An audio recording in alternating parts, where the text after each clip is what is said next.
Hey everyone, we are live on this Sunday afternoon in London, and it's Alex from RaddTitan, and we're here live with Shanab from Figurama. So we're going to go Hello, through Alex. this. Hi, how are you doing? Whereabouts are you at the moment? Great. It's Alex from RaddTitan, and we're here live with. Can Shanab. hear me on your screen, I think. So Yes. Hello, Alex. I think there's a Hi, how are lag. you doing? Whereabouts you need to mute me or put me on a headset or something. Okay. Can hear me on your screen. Have you got YouTube running? Yes. Hello, Alex. Okay, there's a second. Sorry. Whereabouts Let you me need to just. mute me or put me on a headset or something. Yeah. You could click on the tab and mute that How is tab. now? All is good? Yeah, I can still hear you. Yeah. All right. Okay. I'm glad the first technical issue wasn't me. It was All you. right. So. Let's repeat it again. All right. So whereabouts are you at the moment?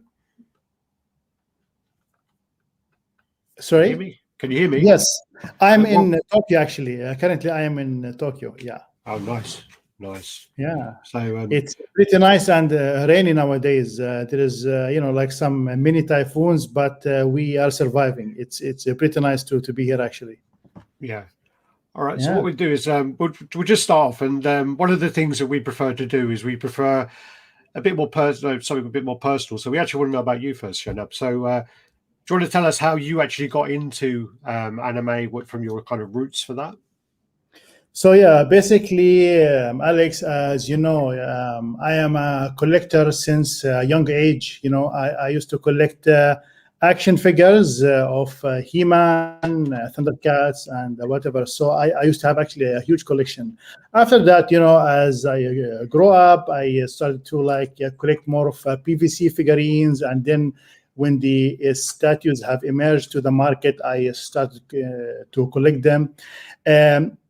I used to watch anime and read manga since a very young age, actually. So that left an impression inside my personality, I would say. And for that, I always kept this love for the anime and Japanese pop culture, I would say. Until a certain point, after I finished my studies in design and whatsoever, I really felt like there's a void in the market regarding statues, and it was lacking of dynamism, let's say lacking of life, telling a story. So that's where we thought of creating a company that really gathers all of these missing elements. And as you know, we called it Figurama. It's a figures plus diorama. So always there is a story to tell. There is a dynamic poses in all of our statues. And from there, we are all doing a passion that we always carry with us from our childhood. So all of our, let's say, team are very passionate about what they do. So that's the key of Figurama success, I believe.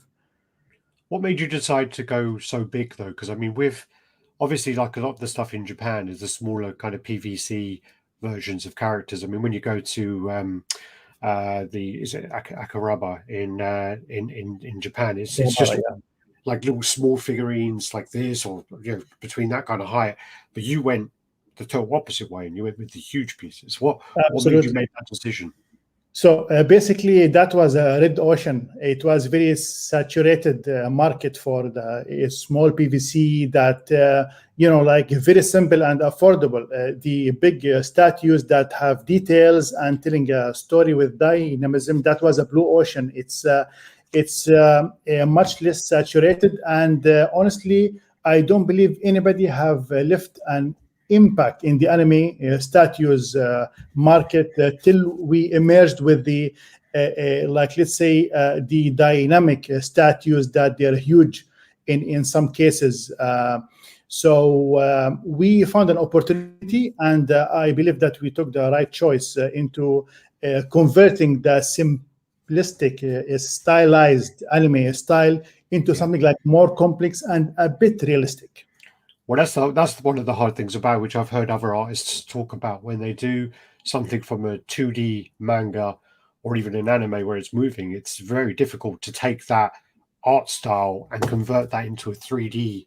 Even especially the faces. The faces are probably the most difficult part of that to translate, because obviously with the statue, you have the full 360 view of that face. But in the Absolutely. animes and the mangas, it's just like a flat face. So that must be very hard. And not just that, And then Alex. also to get approved by the Yeah, licensor as well. About yeah, yeah. That's the point, actually. And you have tapped here into a very important point. yeah, Since you are an insider, and actually, not just that, the author or the mangaka or the animator, sometimes each frames the features that change completely for the same character. yeah, And we have faced that with many of our collection. So like what we do, we find, like, let's say, a balance of how we as a collectors accept the look of this character, because none of these frames he or she looks the same. So we found like what makes sense for us and for our perception and expectation. Then we design the faces based on that. So the faces in anime is the most challenging part, I would say. yeah. I've heard that from quite a few companies about, Yeah, and especially when you have a character like Trigon, where he pulls like really bizarre looks sometimes, and even has that like where he has like a cat face or something, where he does these weird expressions, and yeah, and even One Punch Man, sometimes he looks more realistic, and sometimes he looks really silly. So it's yeah. hard to get that balance, because obviously there's always going to be the time where someone wants the other way. You know, some collectors like, well, why didn't you do that? Or so it's Absolutely. You should, like, let's say, satisfy the majority. sure. Like, not everyone, definitely. Like, just do what you can and do your best always to satisfy most of your fans, I would say, because it's really a challenging, and it's like very subjective manner, I would say. Like it's different from one person to other. It's like very artistic choice, I would say. Yeah, Yeah, subjective for sure. Yeah, yeah, it's the yeah. same. It's the same with anything. I mean, like I work for a company, so we deal with the social media, and you start to see patterns, and you want to listen to your fans and your customers, but you do find that the noisiest, the loudest people are normally the ones that probably have no intention of buying it. You know, and you notice, you pick up on these patterns of names that keep coming up, and then you look through your records, and you're like, or you look at their pictures of their collections, and you're like, they don't Yeah. actually own any of our statues, and they don't. I don't think they ever intend to. They just want to make a noise and be heard. So it's quite hard Sadly, to know who that's to listen to. truth. Sadly, that's a truth. But let me tell you something. For us, it's like very difficult, to make a difference between these voices and the true voices. So, Hmm. what we do always, that we do listen to all the subjective feedbacks, not the like just the white noise that just want to create Constructive fuss. stuff. Or yeah, and honestly, that's what push us to our edges, to create masterpieces. And that happened recently, if you know, and I'm sure that you're aware of it, with Attack on Titan. Yeah, There were like some leaks in the beginning. We don't know it's intentional or it's by a mistake, of a very flat, flashed out yeah, photos I that saw that. it's Yeah, a tiny close up. But anyways, we went back to our production time frame. We opened the boxes again, and we did, like, just a little bit of an enhancement as a cherry on the top, yeah, and that made a masterpiece at the end of the day. So even though that these voices, they were intentionally wanted to make a damage, at the end it's like just came for the benefit of the collectors and the Figurama collectors also, as I'm sure that this piece is going to be a statue of the year in 2021. So one of whether the yeah. negative or positive, we always love it. Feedbacks. One of the problems as well is like it's because of the size of these pieces. It is very difficult to photograph them well. And even big companies, huge companies, have problems with photographing certain pieces, and then other people get the piece in hand, they take it with their phone. It elongates the faces, it stretches things, it looks different, and then someone else takes a picture properly, and it looks fantastic. I mean, uh, the company I work for, I mean, even the pictures that we take are not the best at times. We take them the best we can with what we have, and then we send them out to the reviewers, and some of the reviewers take amazing photos, absolutely amazing photos, and when you see the comments, which are like, wow, actually this piece does look fantastic. It's something really hard to capture. Is what I'm saying. It's like you know trying to capture the detail on something a head this big. It's not easy, and then especially when you got something like Attack on Titan with trying to take a photograph of Mikasa. That's very hard. Her head is the size of green peas actually. Green beans, probably smaller than a green pea. No, it's probably smaller. It's like tiny, but we did our best. Honestly, we have printed her head maybe 5 times. We have even done a hand fixtures to it. So at the end, I believe that she reached a point that she is very satisfying. I would say. Yeah. I know she looks very impressive. Very impressive. So I mean, we'll go on to the Attack on Titan stuff later anyway. I mean, but what would you say though is like obviously we talked about some of the challenges and things, but what would you say is the biggest thing that you're actually impressed with Figurama? Honestly, Alex, and I'm gonna be very honest here, is the community and the love that we have from our fans and their trust.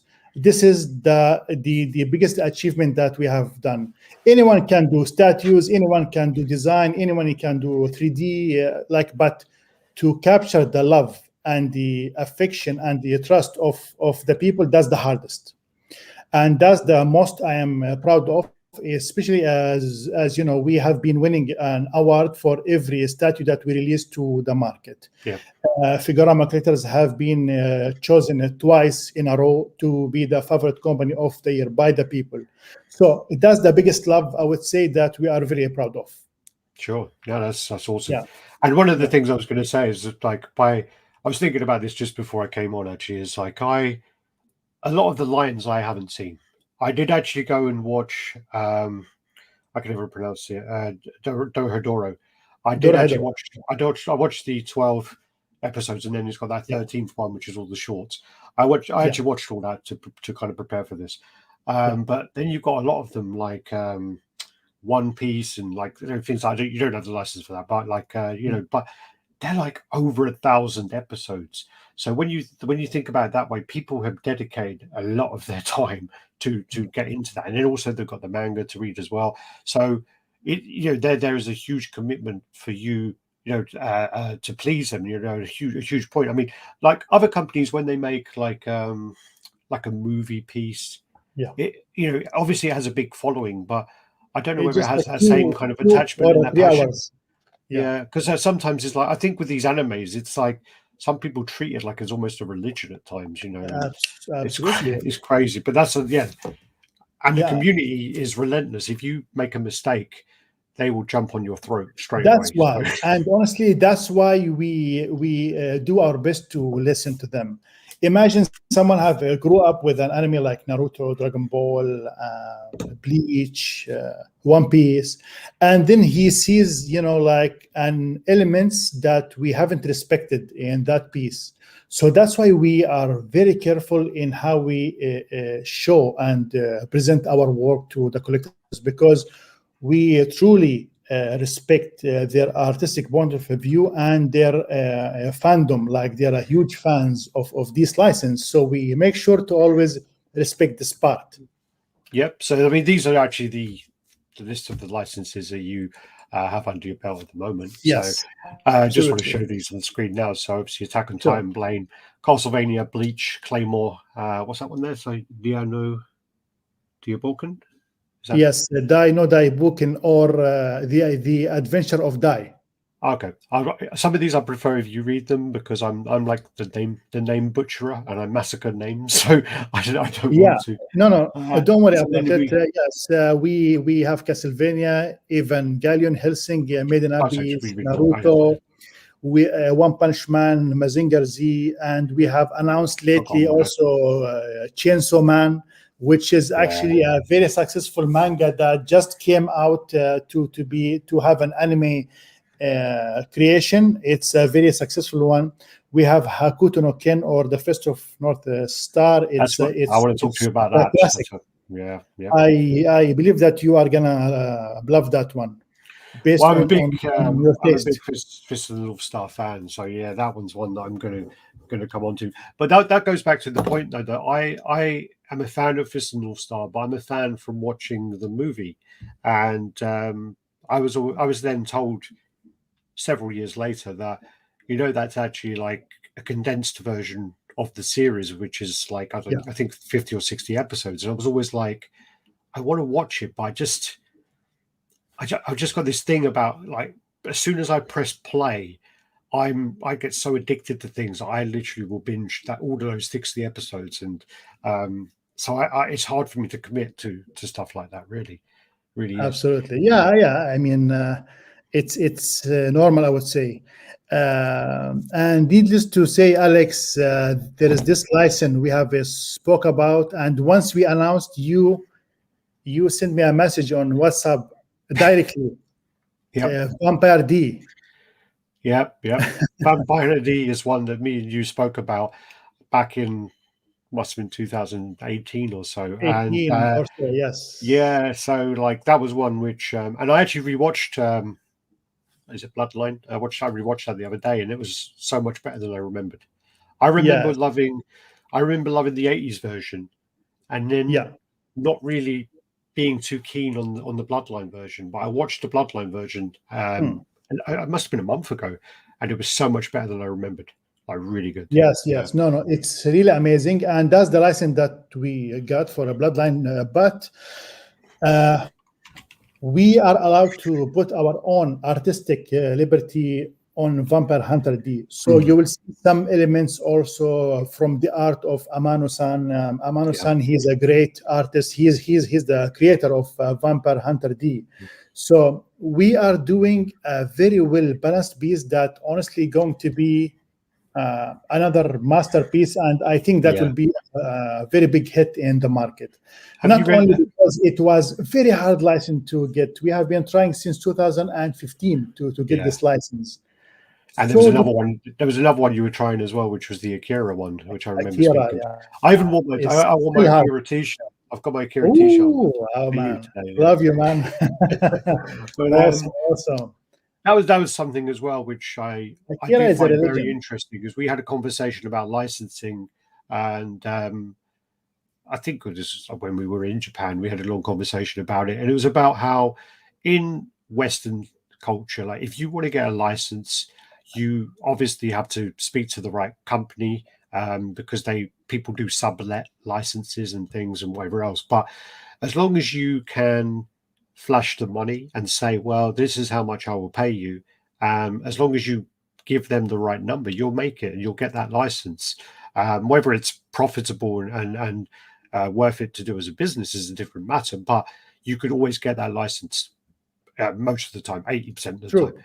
In Japan, it is not like that at all. No. In Japan, you literally, it falls down to the actual artist, and the artist, and a lot of the time with the Japanese culture, is they don't want that to leave Japan. They want it to be within Japan and to be with a Japanese company. I mean, and you being, because I know you're in Hong Kong, but also you're in, is it Dubai or no? Qatar, sorry.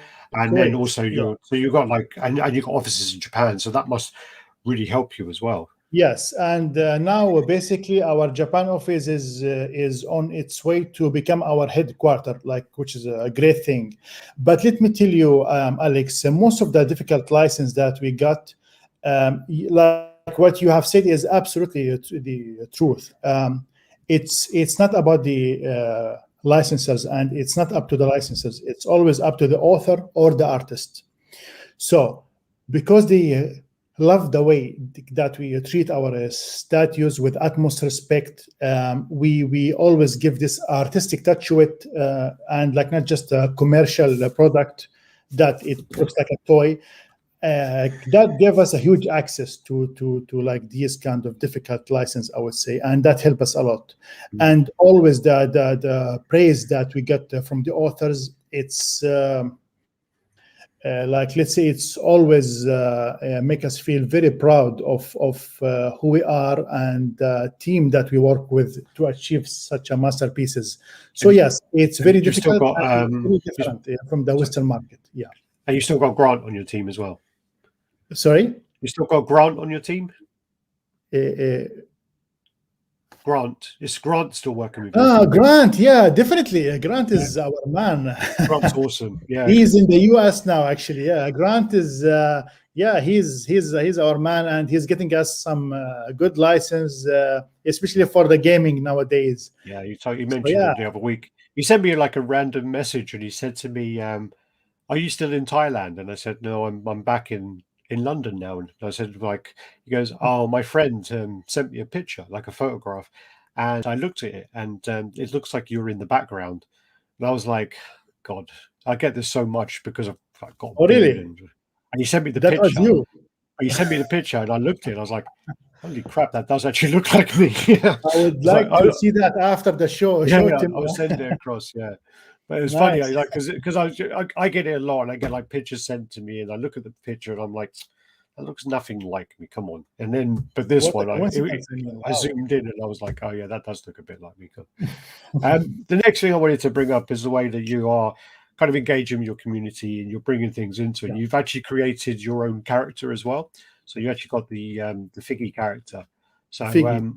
yeah, Yeah. so you got that coming, and also you're doing these little um, comic strips where you've taken Comics. like the popular names and then you've made them with your character and yourself in there as well. Absolutely. These are really funny actually. So That's this very fun, actually. Whenever the team, like they share this meme with us, it like really cracks me up. Like they are so creative. They are getting these kind of ideas. We have a great artist who create this kind of manga strips. yeah So yeah, it's like always fun. And the Figgy, basically, we took the mascot of Figurama that you can see in the yeah logo, yeah and we made them kawaii or cute. yeah yeah. So yeah, that's Figgy.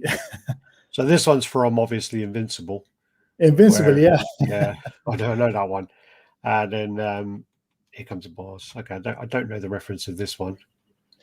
This one actually doesn't have a reference. It's like Oh, okay. just like when we play a game and because we like fail of beating the boss or something, we Yeah, like kind of go to see the walkthrough, which is unethical somehow. Yeah, yeah, yeah. I try not to. I'm actually quite an angry yeah. gamer. I don't game too much because of that. Um, and then this is obviously the Star Wars ones that they've been doing recently That's fun. Yeah, that's fun actually. with the Anakin and Padme ones. Yeah, they're great. And then we've got Lauren Moore at the end. So They draw me like more handsome than the real life. I have to give them the credit for that. when I first met you with no, the second time I met you was with Rob and that, and Rob, we said you were like some hello, kind of Rob. like he Like should be you watching send a actually. Yeah. greeting for Rob. Actually, he is our glue master. I really want to meet him again. He did. He glue. Yeah. He said though if he comes back, he would bring his packet with him, with his toys of what he fixes Done, things with. done. But he said you looked like a guy from like an 80s action movie. Do you know, like some like drug dealer henchman or something? He said that. Well, that's a compliment, huh? I don't know. I'm not sure. But Yeah. It could be. I like hear that quite often. So he did. He mentioned you the other week. He was buying glasses. He always mentions you when he goes past and sees some Tom Fords. yeah. I think that he's a big fan of Tom Ford too. Yeah. He is, but he's got a new one now. I can't remember. He's got a new one, which Oh yeah, the guy made glasses for is it Stanley Kubrick? I think it was. Yes. So there's a guy who made glasses for Stanley Kubrick, and he's based Okay. in like St Albans or somewhere, and it's Hmm. that's where he gets them from now. So, Nice. yeah, Cool. he was telling me all Honestly, about like it. once the borders open, you guys have to come here and visit us in Tokyo. We would love to meet with all of you back again. Due to the pandemic and the whole restrictions, things have been very difficult. But once things are open, we really want to see you back. Have you, as a company though, have you realized that during the pandemic that, conventions are needed or not? Because I know there's some companies who are saying that with the pandemic, they've realized that the conventions are very expensive. I don't think people realize how expensive these conventions are to attend. They're very expensive, especially the New York and the San Diego ones. And I assume the Japan one. But there are companies out there who have looked at it and they've made like features with their budget rather than actually attended the conventions. And they realized that by making these features, they can show whatever they like. They can get through to sometimes a bigger market, and they got more control over it. And some of them, I think, probably won't be attending as many conventions in future because of that. To be honest, that's a very good point that you have mentioned here. And we definitely realize that how we can function without conventions, and this extra cost that we put on the conventions, that we can invest in something else that can benefit the company and the collectors too.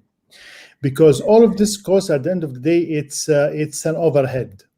The more you reduce the overhead, the more you will have the opportunity to control the price of your statues and to invest maybe the same money for features that gonna benefit the collectors, which that's what we are doing now. And hopefully by the end of the year, we have a great thing that let's say it's a special project that we are doing for the collectors. So we will speak about it later on, like you will be a part of the reveal. But definitely, like this cost, it's better to reallocate it in other areas that really can benefit the company. And online conventions, they are not bad, but they're not wow too. Yeah, sure. I mean, especially the one in Japan, it's for one day. It's one day. That's what, people don't realize. Obviously, with San Diego, New York Comic Con, even London, they start maybe Wednesday, and then they got Thursday, Friday. So they have like press on Wednesday, Thursday, Friday, Saturday, Sunday. So that's quite a lot of days when, you put in that work to set it up. It's there, you're done, and then you can kind of, I wouldn't say relax, but you can kind of enjoy it for a couple of days, and then you got a little bit of time to pack up. Absolutely. In Japan, no, it's 5 o'clock. They pull your power. They literally come around and they pull the power out of your stall, and they start like taking everything down. It's like 5 o'clock on the dot. Everything starts coming down, and you've got no time as well. You've got hardly any time to do it. So to do that in Japan is quite stressful. quite stressful. Actually. And honestly, I'm not gonna hide. We will participate in Wonder Festival Autumn, which is gonna happen end of September. So let's see how it goes. Maybe it might get canceled again because the cases here in Tokyo is raising up again.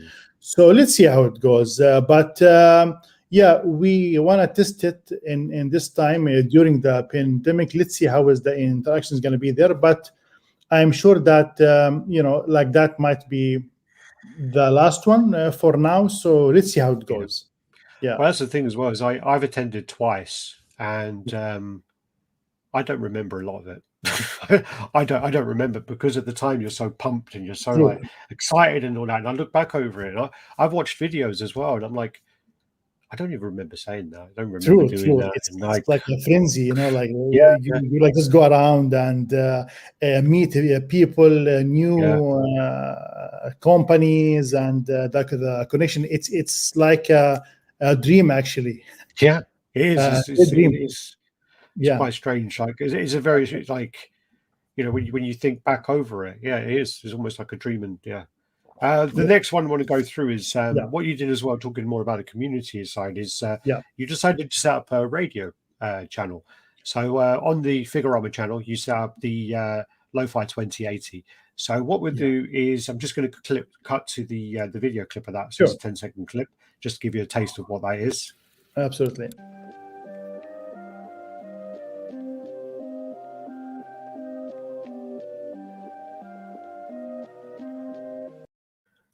Okay, so that's the Lo-Fi 2080. So what happens? When that happens, it totally mutes the audio, and I don't think we each other. So what it says is, actually, do you want to go through it? I know that you are a fan of this channel. I haven't listened yet. Yeah, awesome. So basically, Alex, we thought why not to make let's say a channel that the collectors and otakus around the world can gather whenever they want to relax, whenever they want to have just their own time, maybe in their man cave, gazing at their collection, while listening to their best anime and games music but in a lo-fi remixes. Yeah. Why lo-fi remixes? Because it's very soothing, calming. It's also, you know, like a modern way of listening to, like, let's say, hip hop. So we wanted to create this kind of a community for our Figuramians around the world, to gather, you know, chill, share, to like share experiences. Like last night, during the Dorohedoro pre-order, we gathered with our collectors there. We make some games. We give them a special discount coupons. So yeah, it's like a way that we want to say thank you and give back to the community. And we have collaborated with the best artists here in Japan and Brunei that to produce this music that it's all custom made. Yeah, I mean, I've been listening to it a few times, and it gets. I was talking to I mean, I don't know who the person is, but obviously they've got the Fight Club name, Tyler Durden, and so I've been talking to them on there, and I think it might be Mo as well. There was two names that keep popping up, and you know, you're sitting there, and I have it on while I'm like doing things in the background, and I can actually.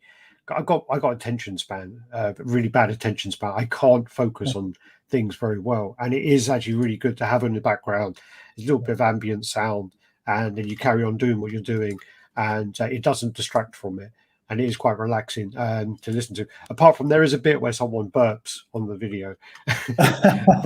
Yeah, also, that's one of the tracks. Yeah, and then there's another one as well where it took me like a little while, because I'm one of these people who literally has like 20, 30 screens open at once, and I was listening to the music, and I could hear like talking, like mumbling in the kind of background, and I thought I had another window open, so I'm like going through all my windows trying to find, you know, which one it was, and it was in the background of the song. And that's lo-fi. That happens to me actually. Yeah. That happens to me. No, that happens all the time. But again, I mean, I was going through it, and I'm like, I know that track. And one of them was actually from Donkey Kong Country. And George and I was playing Donkey Kong Country like literally 2 days before that. And it was so funny because we were playing it on mute, and we played up until we got to the water level. And then when we got to the water level, I said, "Oh, I remember this tune actually being pretty good and quite relaxing." And we turned the volume up. And then 2 days later, it was on this. Yeah, so that was quite amusing too. Like, what a coincidence!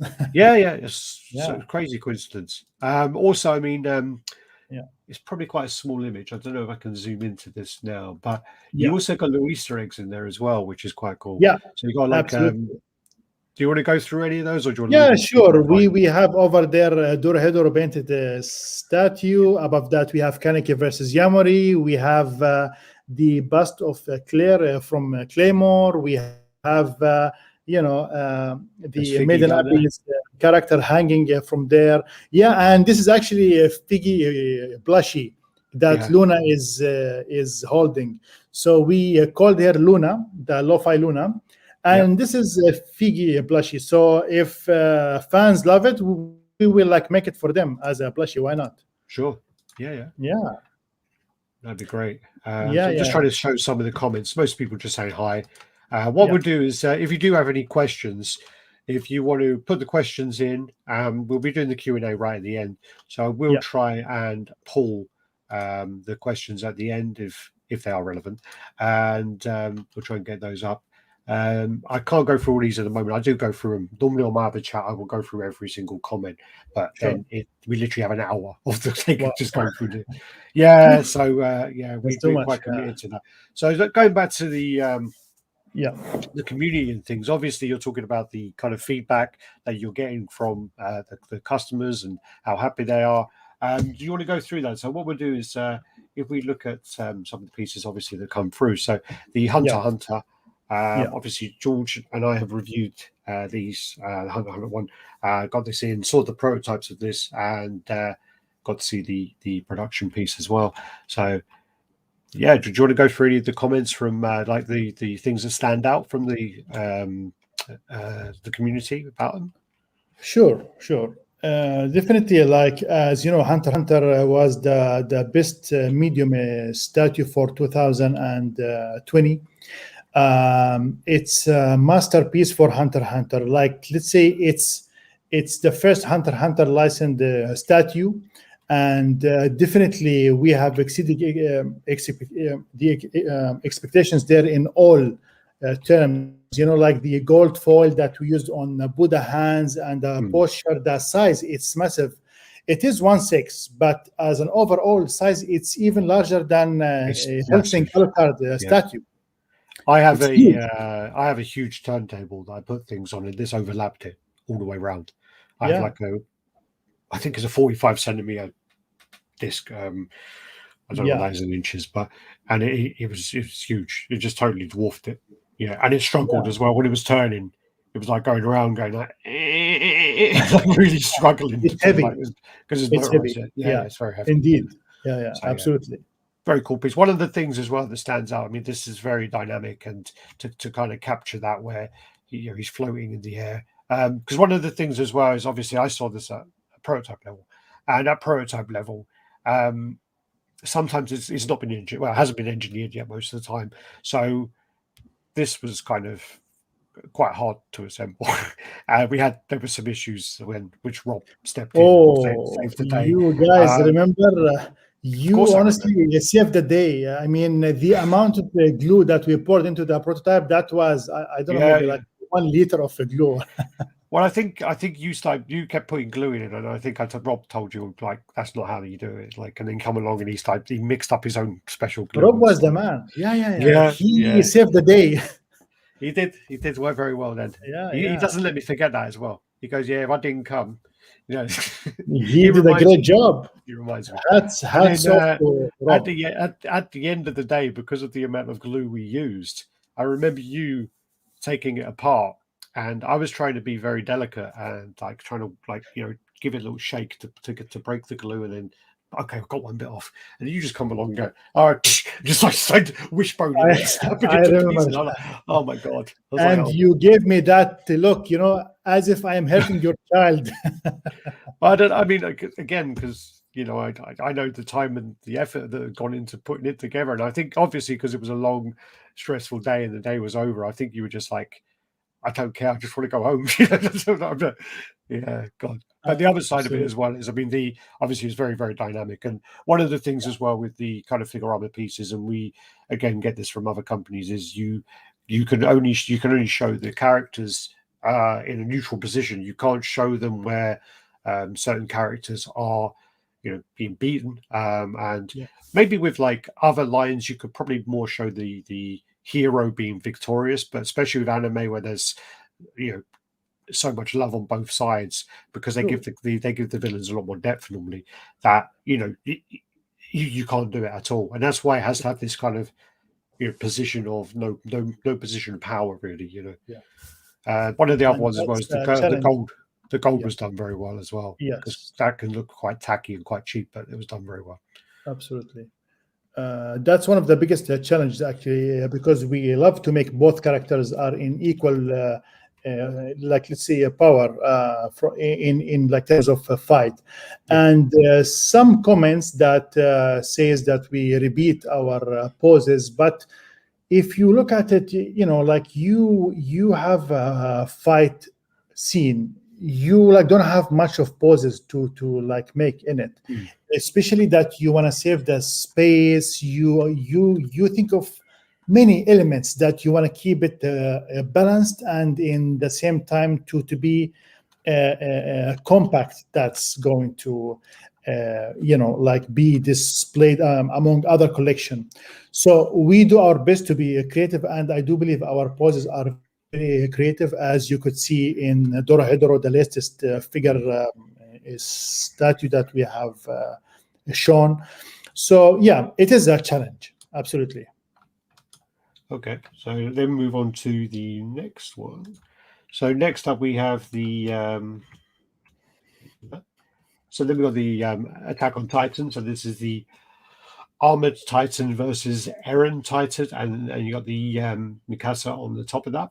So this is then from again from the prototype. So the original prototype, again, we saw this in Japan, and we got to see it. It was it was fun to put together, and Are you sure? I Yeah. filmed it, and I continuously filmed the whole thing, and it took quite a long time. It didn't I take as remember long your as time lapse. It yeah. was The longest one was that the longest. the Trigun one was the worst one. Yeah, Trigon, and I am not sure if you have done Helsing prototype or not. Sorry, no, I'm sorry. I meant Helsing. I meant Helsing. I meant Helsing, Helsing Helsing. when we were in Helsing Titan. was Yeah. always Sorry, the not Trigun. Sorry, I meant Helsing because yeah, in the original version, I remember you putting the bats on there, and I remember you saying there's 67 bats here, and I remember you looking quite. You're normally quite a cool cat, and I remember you looking quite agitated at one point with that. But that's all part of the engineering side of it. I mean, that yeah, teaches you true. then, how you can take that prototype and then make and engineer it into something which can be delivered in the hand of the collectors and be easy to assemble. Because obviously you can't give collectors the way the prototype came. The prototype came 67 bats. I think a few of them were connected, but let's say 50 of them weren't connected. And then each of those 50 bats was a body and two wings. Yeah, So that is over 150 pieces of that. And absolutely. then, that, I mean, And that's one of the biggest challenges, Alex, that we face. And let me tell you something: we never limit our creation and designs because of the technical difficulties, because we always figure it out at the end. We let our imagination go and put as much details as possible, and then we figure out the engineering, and we always nail it in terms of engineering. Yeah, but I remember when you assembled the Helsinki prototype back in Thailand, I think you guys spent the most time on that piece, because that I was didn't. the No, gray model. I left them there. I looked Ah, at it, yeah. and You I think it was Stacy and and Daniel and a gentleman, what's his name? The there's a Italian guy called Luca. I remember Luca was there. Luca. Yes, Luca. Absolutely, yes. But I remember I think it was actually two Asian guys who were putting it together. It might have been two Yes. from the cafe, and I think Yeah. myself and Stacey were looking at it and we're taking pictures and watching it, which I was just like, yeah, I'm not Hectic. getting involved in that. Yeah. I'm not doing that. Yeah.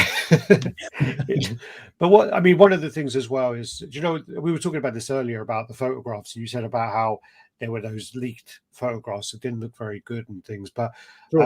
I don't think that was necessarily to do with the paint, though, because obviously when you take a picture like this with a flash on, this paint for these characters is really, really difficult to capture. And when we did our review, I had so many people contact me and say, "Oh, can you tell me how it looks in hand?" Because it's really hard to translate in a video, because what happens is, especially on the for example, we'll start on the Aaron. He has so much depth with the actual the paint of the veins, but it's the same as there's other companies who've done pieces as well, where it's the same where you then take a picture of it, and because of the depth can't be translated, it almost looks like in the photo that the veins have been drawn on with a felt tip pen. It doesn't translate very well, and we had that in the past with a Predator piece where the veins they just look dreadful in photos. And yeah, but my point is that in person, though, because there's so much depth, and it's really frustrating not to be able to capture that. And then the same with the Armored Titan is his plates are translucent, so it adds this other element of there again that You you can't ain't capture getting that in photographs. You the can't photo. get it. The light goes through it in a certain way, which you can't see that in a photograph, and it's so Absolutely. hard. And I find it quite frustrating. I would find it quite frustrating to not be able to get it across. Yeah, true. I share the same frustration with you, but it's more rewarding for the collector who has it, that they are going to be the only one who will see this feature by themselves, because they own it. So there is a way that makes it exclusive too. Yeah. It's also that, I mean, that happened with Devilman as well on his wings. Yeah, Even though it's not absolutely. translucent, the way it's been painted is painted in a way where you've made it look almost translucent, and it was done so well. But then again, you take the photos of that, and no, can't It's see it. gonna show. Absolutely, absolutely. Yeah, Can't yeah. see it. And again, I Okay. mean, like the pictures taken in homes.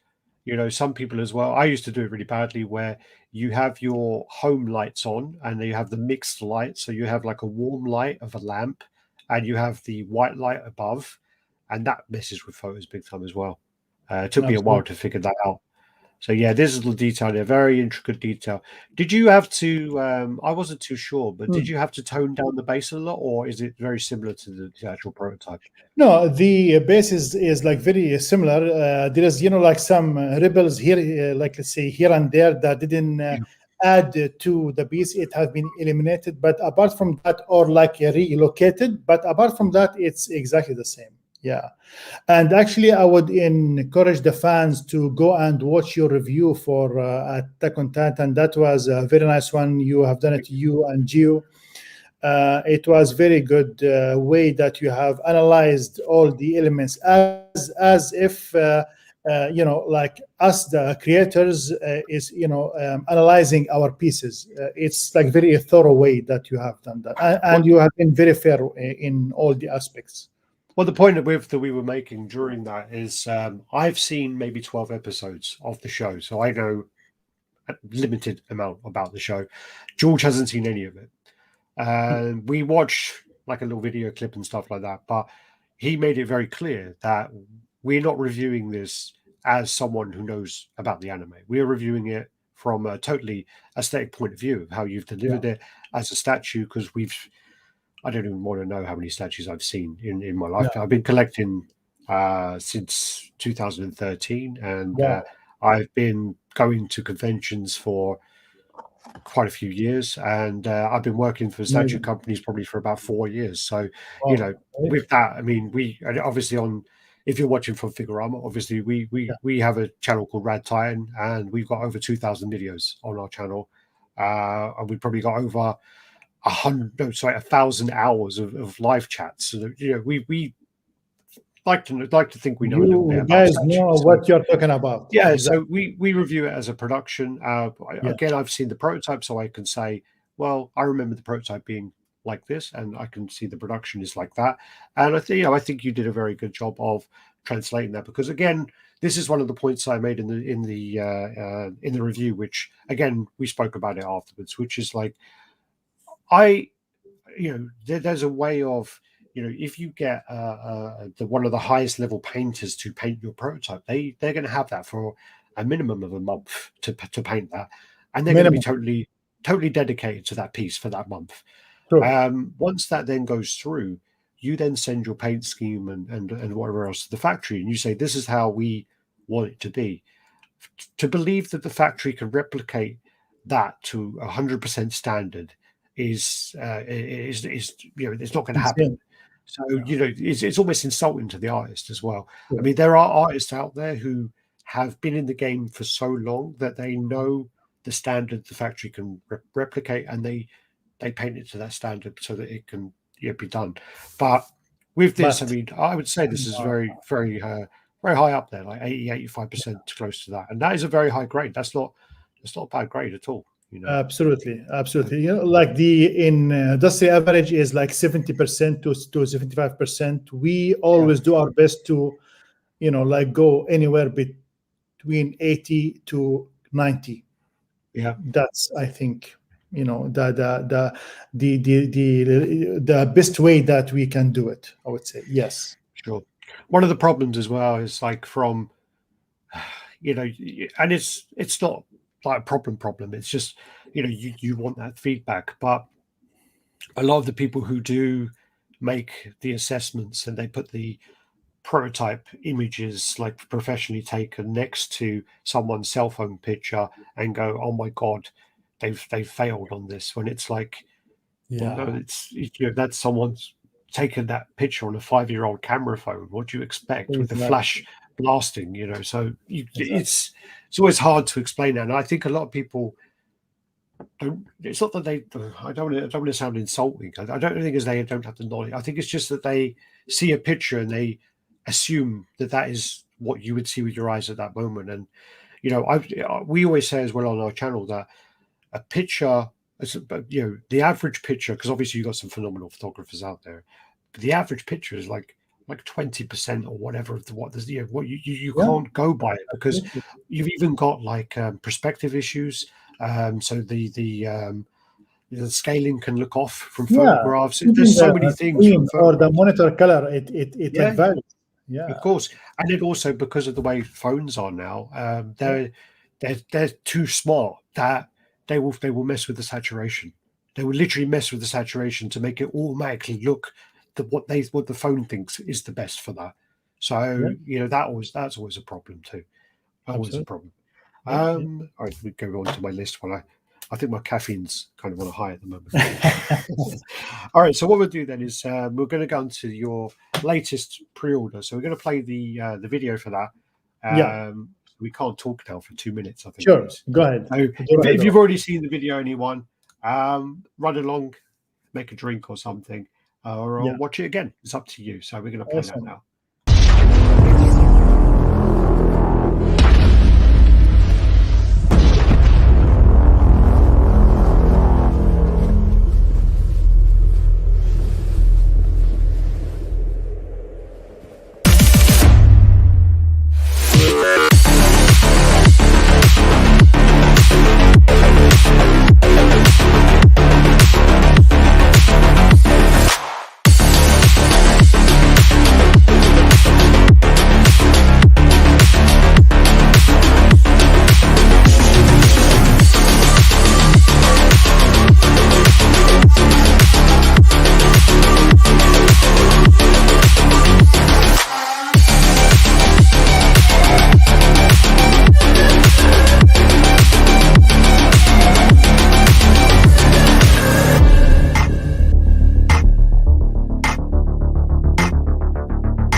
All right, so we're back. It's actually the first time I've actually played videos on it. Actually, I think it works quite well. Yeah. So this is the statue then. So you want to go through this? This is the Dorohedoro. Dorohedoro. Yeah, Dorohedoro. Dorohedoro. Caiman versus Nikaido. Nikaido. Yeah. Nikaido, sorry. This actually is a different line. So this actually is Yes. part of your Figumiz line. Is that it? Yes, Elite Figumiz. So the Elite Figumiz is a new line that we have just launched with the Dorohedoro. It's smaller in size. It's like 1/8, and in the same time, the price range is like more reasonable. So like for the footprint and pricing wise is like very affordable. And you can see, Alex, even though that it's 1/8, but it's quite big, and the amount of details you don't see in a quarter statues in the market. We have, let's say, concentrated all the details in there, and yeah, the amount of the like effort that has been put in the paint job also, it's amazing, I think. And I have to mention the characters, they are hand is sculpted, both characters. It's about to you say see you all missed the that off there. textures. Yeah. Yeah.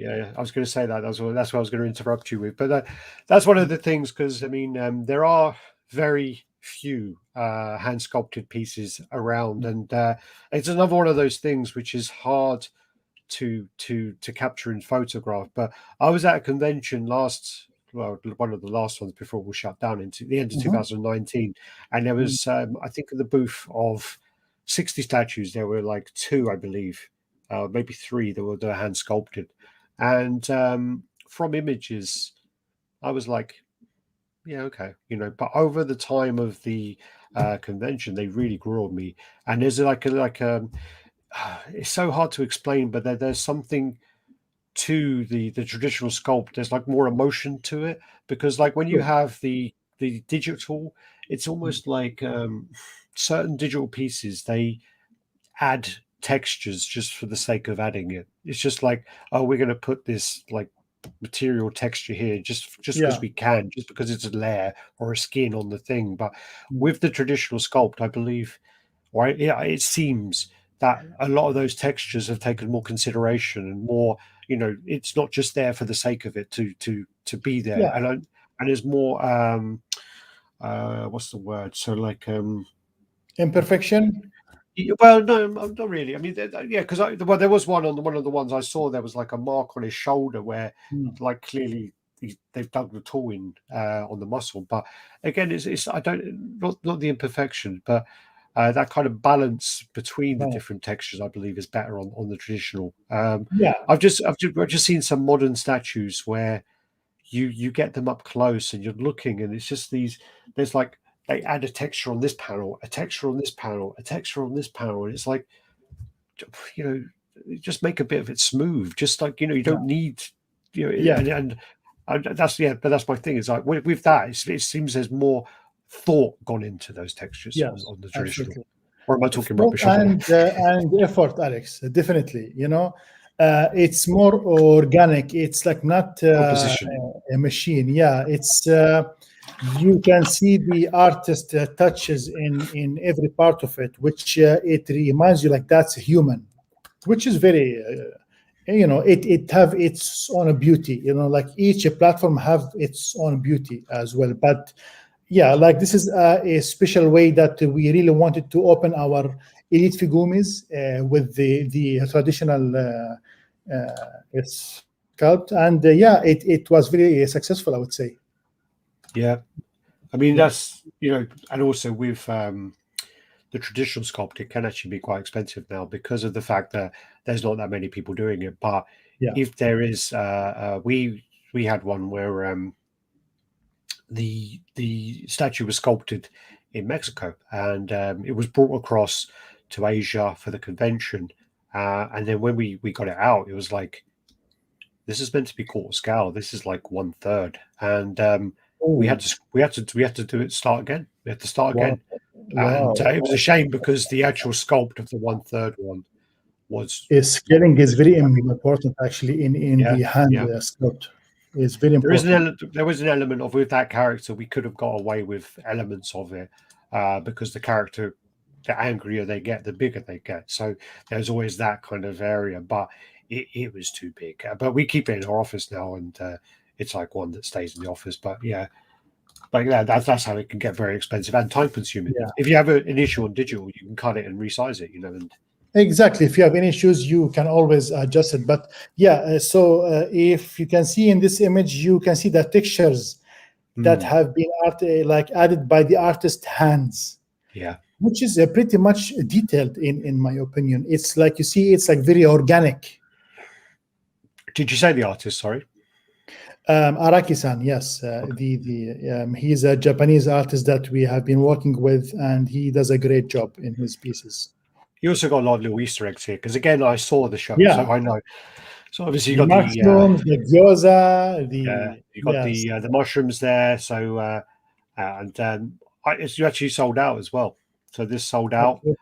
There was a little bit of an issue with your system. Yes. Did you want to go through that? Yes, sure. Actually, this is one of our most successful pre-orders. It was last night. Actually, we didn't anticipate the amount of attention that Dorohedoro statue received. The fans loved it. Even, like non-fans that they haven't watched the anime or read the manga, they wanted to pre-order this piece. So in the first hour, we had a huge traffic. Honestly, like we haven't seen anything like that before. And for that, our website, like had glitches and didn't add the orders for the first hour, or actually, like let's say more than the first hour because of the high volume and high traffic. So like what happened, we like some sort of like had the fake numbers or like not the accurate numbers. Yeah. But once we closed the pre-order after selling out the 800, we realized that we sold more than that because the system automatically regained itself and sent the information and the data, like let's say the confirmation email automatically to the customers. So we just realized after we have sold out that we sold more than the quantity that we anticipated, and we sold out somewhere like around 985. It's a bit more than that, but we canceled 2 orders from the distribution, so like we rounded up to 985. And like for whoever felt that maybe that's not a good choice, because honestly we always like to respect the edition size that we announce. Yeah. But that was an issue. It happened, and as a gesture from Figurama, we gave the collectors a chance for an additional 24 hours. Anyone want to cancel their orders, they are like more than welcome, and they will get a full refund, including the NRD. It's unfortunate, but it happened. Yeah, I mean, like I've been around this hobby for quite a long time, and yeah, it's happened before. It's something you can't predict. You can never predict that spike.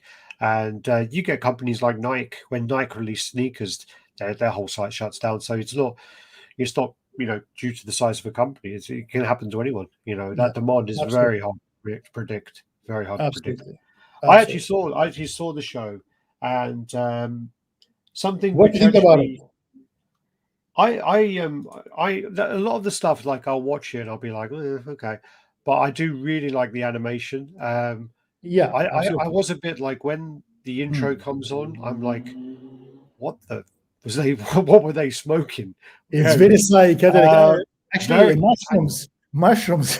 Yeah, and the endings are all different. Like they got like quite cool endings as well. But I started I watched a video about it before I watched it, and then I heard some stuff about it which made me want to watch it. It was about someone who worked on Akira, who was a big part of Akira, actually worked on the animation for this, and that then when you watch it, you can actually see that style has translated. And absolutely. I think the Akira animation's still one of the best today. I mean, you like are so smooth, right. And then you watch this, and it's great. And I kind of watched it. My intention was just to have it on in the background, just so I had a little bit of knowledge about it. But yeah, I was engrossed. I watched it all in over 2 days. I watched all of them, and amazing. I would definitely recommend people to watch it. It's really gory. Yeah. It's a little bizarre, but if you stick with it, they're like 20-minute episodes, and they're a lot of fun. There's some real funny characters in there. What's her name? Is it Ibisu? Ibisu's hilarious. Yeah, she's really funny. She's very unique. Yeah, she's great. I like one of my favorite characters is obviously Caiman is one of the best. There's this funny thing though where I think it's like a Japanese thing to do with respect for your bosses and things like that, because he gets his ass kicked by his bosses all the time. Absolutely. This is a culture. You always have to respect your sensei. He's like a badass everywhere else, but then when he's at work, he's treated like crap. And you're a bit like, oh, that must be a Japanese culture thing where you don't mess with your boss kind of thing, Absolutely. But I really liked Shin, Noi. I like Noi actually. Noi's really cool. Yeah. And who's the main guy? Like he's like is it S? No, what's his name? The mushroom guy. Yeah, he's like a letter, isn't it? Yeah. I can't remember. Let's ask the fans to tell us the name of the main guy. It's like it's not J. N. That's it. N. Yeah. En. Yeah. There you go. Thanks, Tom. No, I remember. But I did enjoy it, and it was. But I do think that there was a lot of stuff which, because I watched like a video which is this is about it, and it was from the point of view of the manga, and then the anime afterwards, kind of thing. There was a lot of points from the manga that weren't translated very well. Like the stuff with the mask wasn't Always the really case. translated. Like apparently in the manga that there's a lot more powers behind the masks and like a lot more differences with the different masks they put on. But I don't think that was translated very well in the anime. Yeah, it's usually expected, but I believe that they have done their best in the anime. Oh no, I enjoyed it. Again, there's stuff where I put an anime on and I find it sometimes hard to stick with. Alex, actually, based on the success of Figurama Dorohedoro, a statue that we have released yesterday, let's see from the fans if they would love to see another, let's say, a sequel, a statue by Figurama collectors for Dorohedoro that will be a good companion for Nikaido versus Caiman. Yeah, but it's not it's not versus though. Well, you mean a pairing versus then? Of Shin and Noi then, I guess. I think so, but let's see what they think. Because that was one of my favorite scenes as well, is where Shin and Noi are fighting with the two of them, I believe, and then Noi and Nikaido are fighting. That was a very cool scene because Noi is so chilled out, just like, "Hey, do I know you from somewhere?" And they're like kicking each other's ass. But yeah, really cool, really cool. Next up, we actually have. So you were going to announce a license, but unfortunately that couldn't get approved. So you're going to announce an actual new product. So yes, it's like not a new license now because we are waiting for the licenser's approval for the announcement. Yeah. So we will announce a new statue that we are going to work on. And we have chosen Alex from RaddTitan especially for this because we know how much you love Devilman. Yeah. So something very soon coming from the same license, Devilman, and yeah. And I know who it is, and I can tell who it is from it, but I'm not allowed to say. And then next up, we've got a teaser as well. For this one is actually for Dororo, is it? Dororo? Yes, Dororo, yes. So again, I did look into this line and what I got from it, because again, I find it quite hard sometimes with anime because of the kind of cutesy style of it. I find sometimes it hard to like get invested into it. So with this one, I did look at the anime style and I thought, oh, okay, maybe not. And then I watched a video about that because you announced the teaser, and it's about a guy. He's a bit mech, like he's got all these like parts, and he goes around every time he kills the demons. Basically, gets he's not. He's like mostly he have a prosthetic parts. That's a curse. I like don't want to talk much about it. Maybe someone haven't watched it. So yeah, sure. Yeah, so every time that he kills a demon, like a part of his body comes back to him. Yeah, it's very emotional anime, and actually, it like used to be like there's a classic version of it, but this version, the new one, is the best. Honestly, with Dororo, gonna be one of the best pieces because it's so emotional. The whole team, they love it. The amount of details, like there's a lot of storytelling in the piece that we have done. It's almost like an element of like Pinocchio, isn't it? Where he wants to be a real boy. It's that kind of thing where he wants to be human. Absolutely. And then like the more he becomes human, the more he learns about them, and just to do that. So actually, he like born as a human, but there is a curse that happened that made him that way. Yeah. So but he's originally a human. Yeah. Oh, okay. Yeah. So what we do is we're just going to play the teaser. It's only sure.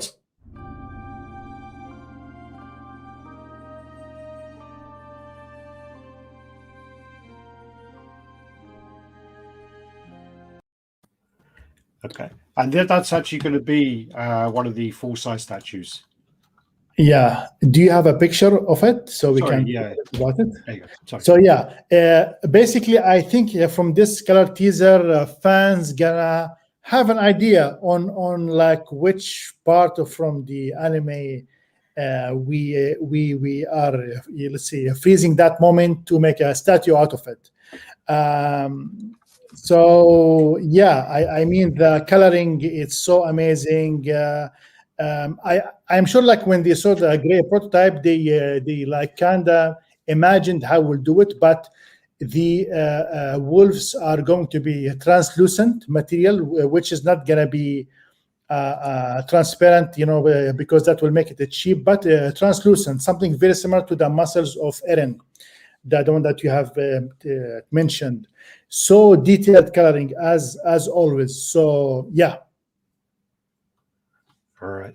Again, if you've got any questions, can you make sure you put them in the comments? We're going to go on to the kind of Q&A in a second. Sure. And we'll try and ask whatever you need to ask with Mr.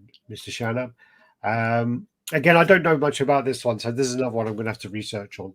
How many episodes is this one then, do you know? Sorry? How many episodes is this one? Is it long? I think around 25. That's okay. 24. Actually, Black, not so much. You can watch it over a couple of days. I mean, yeah. Yeah, because I highly recommend it, honestly, Alex. Yeah, because I remember having a conversation with you. I think it was when I interviewed you for Hunter x Hunter, and I basically asked the question, and I'm sure you said something like, this fight takes place in episode 137 and blah blah blah. I was like, it's not that bad. yeah, not that bad. Absolutely. Right. So also I'm going to be selfish and I'm going to ask you my things first. So sure. I've heard rumors about Fist of the North Star, so I want to know about Fist of the North Star. Is there any updates on that or? Well, yes, actually, we are almost there. That's what I can say. Is gonna be an epic piece in terms. It's a fight. I am not sure if we have said that before or no. It's a versus piece. It's epic. Someone told me the other day who the fight's between, though. No. No. Okay. I'll have to check my messages because I swear someone. Don't drag me, man, into this. No. I haven't said that. No. Well, people are saying all kinds of things on the comments. People are going. There's someone there saying, "Where's it gone?" I saw one saying, "Oh yeah, there you go." I heard we're getting a new Helsing statue as well. Yeah, absolutely. Okay. And I am not sure if we have mentioned with who. Actually, we haven't for who. We already have the license. Now we are in a latest stages of design. So I think it's gonna be an amazing piece to be a companion with Alucard. So Alucard and this piece gonna live together happily, I would say. Yeah. Is Luna actually based on anyone? Sorry? Is the real one? Is Luna based on anyone? No. Actually, it's out of the artist's imagination. Okay. She is very unique, I would say. Yeah. I see a question here from. I'm just scrolling down. About Eva. Kenneth. Oh, yeah. Have you seen the Eva? Yeah. Yeah. Evangelion. So Eva, or Evangelion. Again, it's gonna come very soon. We are almost there. It's a magnificent piece. It's unique. I would say if you see how Dorohedoro, it's unique in its own design. Evangelion gonna be even more unique. So it's a totally new perspective from Figurama collectors. Yeah. Someone's asking about how often do you guys restock the older figures that has a wait list? Well, actually, we never restock. What happens that maybe sometimes some of the customer they are delayed in the monthly payment or someone cancel, so then it goes to the waitlist. But we never restock or re-release. Would you ever consider collaborating with any other companies? Sorry. So this person actually announces Rio Studios or Jaime Palace, but we can open it up and say, would you consider working with any other companies? Well, actually, we had some requests, I would say, from other companies that they wanted to collaborate. I would say, we are always open for opportunities, but only when we see there is a benefit to the market and to the collectors, not just for the sake of it. Well, there's certain companies who hold on to licenses, and if you want to do that license, you need to work with that company. Unfortunately, yes, that happens, especially with Japanese license sometimes. Yeah. Peter's saying, Shanab, have you watched Evangelion 4? No, actually, I haven't, but it's on my watch list. Do you watch a lot of anime then? Still? Yes, yes, definitely. Especially, you know, like when it comes, you know, like I have my own taste in that also. Like, but the team always come and you comment for me. Hey, Shanab, you should watch this. You should watch that. I do definitely, but whenever I have time. Yeah, Sure. yeah. Are there any updates on Seven Deadly Sins? Which one? The one that we released or the new one, which we are Ooh, supposed to release? So both. the old one, definitely, like now we are in the prototype, in the production sample, and production is like going on time. It's fantastic, and new one. I like can't say anymore. They saw the teaser that we have released. Uh,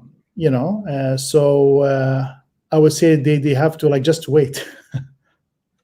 Yeah. Yeah. So there are some questions here. Some of them are in the hub, so I can't show them. Richard Hart, any news on Naruto or One Punch Man? A lot of these are about updates. So. Yes, Naruto is coming soon. Okay. One Punch Man, since we are doing a special treatment for it, it's like gonna take some more time, but it's now in a very good position, I would say. Yeah. So obviously, as an anime fan perspective, what are some of the licenses you would love to acquire? I know that probably since the last time we spoke that Akira, you picked up some of those. So just yeah. Akira. Akira. I Yeah. mean, yeah, that would We be love Akira. We love Slam Dunk. It's the basketball license, but it's so difficult also to get. Actually, we are getting some unique gaming license. yeah. But Akira must be having. I mean, when did Akira come out? 84. There must be like a 40-year anniversary coming soon. So they must Something want like to that. have Honestly, things I ready like for that the. number, but something like that. Yeah, yeah. Yeah, so you might But want to it's look into so difficult.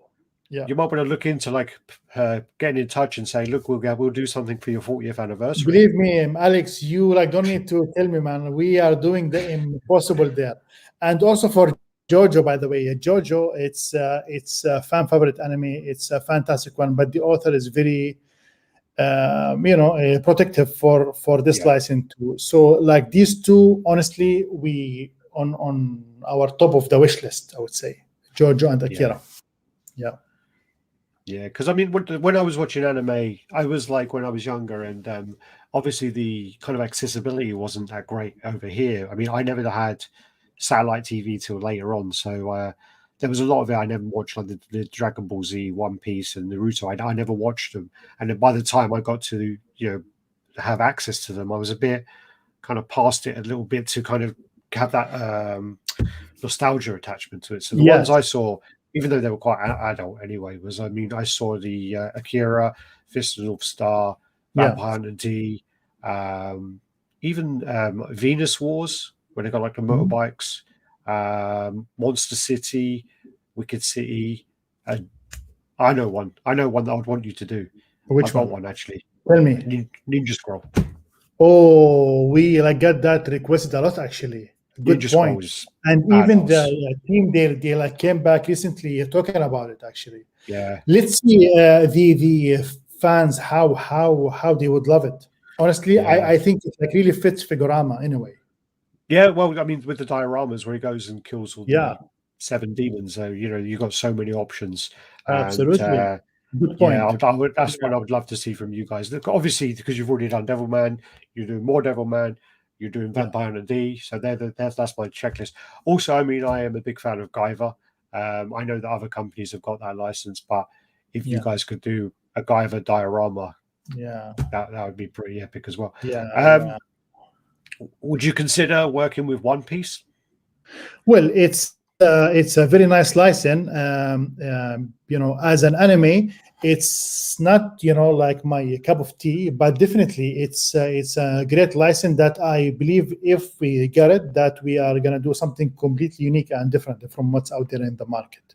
It's an A license, Yeah. definitely. Yeah. Well, that's the problem.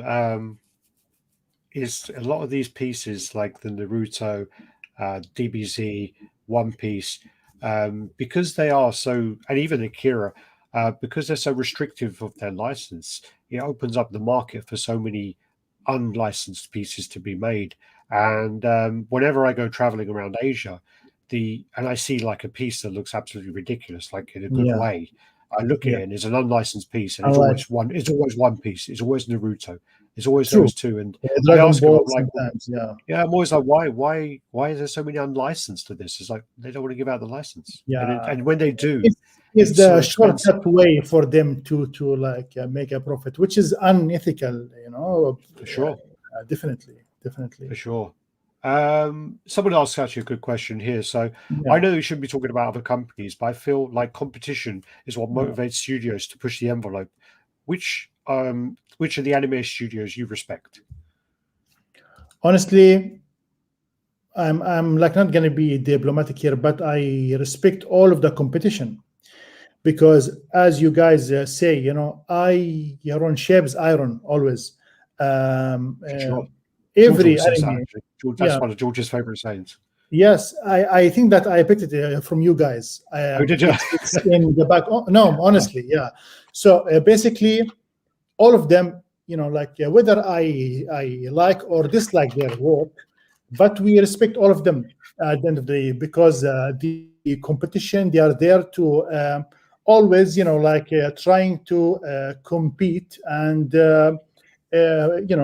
make us at our edge, always do our best. But to be honest, we never worry about the competition.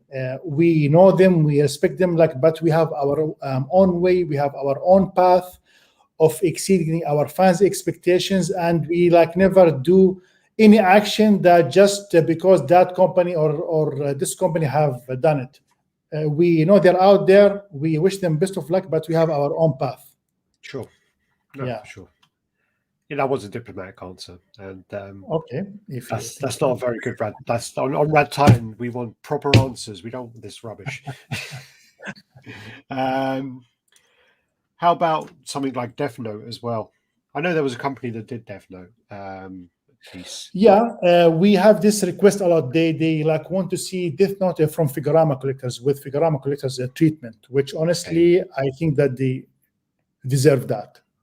I am a big fan of Death Note, and I really can't find something that do its justice. So hopefully, yeah. There is. I'm trying to think who did it now. It's a French company, didn't they? I think a French company did one.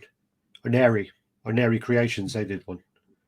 Like I think in 1/6 or so. Do you like Code Geass? Yes, Code Geass, and yes, definitely. That's somehow a classic. Code Geass. It's definitely. Honestly, we thought of doing something for it, but due to its nature, there is not much of action going there, and the protagonist, he's mostly let's say in intellectual power that he uses the most. So as a poses, it will be a bit limited. That's why we haven't picked it yet, but never know. Yeah. What's this one? So the pandemic seems to have affected all studios significantly, but Figurama seems to have rebounded pretty well. Do you guys have lots of difficulty continuing production on last year's statues? No, actually, things are way better now. We are back on our full speed, coping all the delays that happened because of last year. Things are much better now, actually. I think there was a lot of time where there was a lot of project management issues with companies, and they blame certain things that weren't the issue really. But certain companies who did plan well for it weren't affected as much as ones who didn't. In all fairness, this is Demon Slayer and Jujutsu are almost picks. Thank you for that recommendation. All right, so I don't know if I missed any. If I missed any of your questions off, I know there's a lot of stuff about. I saw a question I want to answer about Zelda. Somebody asking, really? asking if we want to do Zelda. Zelda is one of my favorite classic games, and hopefully one day we'll do something that it does its justice to this amazing game license, because like whatever in the market now, it's a bit toyish, like. So hopefully one day. I didn't see the question about Zelda, but that's something that does interest me I as well. saw it somewhere. Yeah. Oh, okay. Yeah, there's any no quick price range for the Not too now, early for that. but hopefully very soon. Yeah. Can you tell us about? No, there's all about new designs. People want to know like more about teasers and things. Which, what about Gundam? Well, Gundam, it's like definitely a very powerful anime. It's a very great license, but it's a bit difficult to get this license. To be honest, he did say Zelda. Yes, he did say Zelda. Yeah. Okay. All right. Unless anything else comes up, I mean, there's a lot of stuff about warehouse stuff and shipping updates, which we're not going to go through all of that. I mean, I know that Titan, it's in the sea, going to its way to our warehouses. Hopefully, will arrive there very soon, guys. Don't worry about it. Yes. Yeah, because I mean, a lot of this stuff, Figurama actually has something which I've wanted to copy a little bit, which is your progression screen. I do really like that. So you've got like all the stages on that page. Yeah. But yeah, so what we do is we'll finish up there. Want to thank everyone for joining us. If you're watching over in Figurama's page, make sure you come over to RaddTitan and give us a subscribe. If you're watching from RaddTitan, do the same. Go over to Figurama Collectors and give them a subscribe as well. And you'll be and also join their Facebook group. I'll put the link in the description, and you'll be able to get those. So, yep, thanks for joining us. And yeah, it wasn't too bad. An hour and a half. So much. So, thank you for joining us. For this. I was hoping that Gio will be a part of it. So hopefully next time. It's always fun talking to you guys. You are doing this in a very professional way. So yeah, hopefully we will like it again. Prearranged family commitments today, I'm afraid. So okay, that's fine. He's got that. But hopefully next time he'll get on and we'll do this next time. We'll do it again. We'll do it again when there's more to announce. And, absolutely, awesome, definitely. Had a lot of fun. Thank you so much. Have a nice day. Take care of yourself. Thank you, everyone. Bye bye. Bye bye.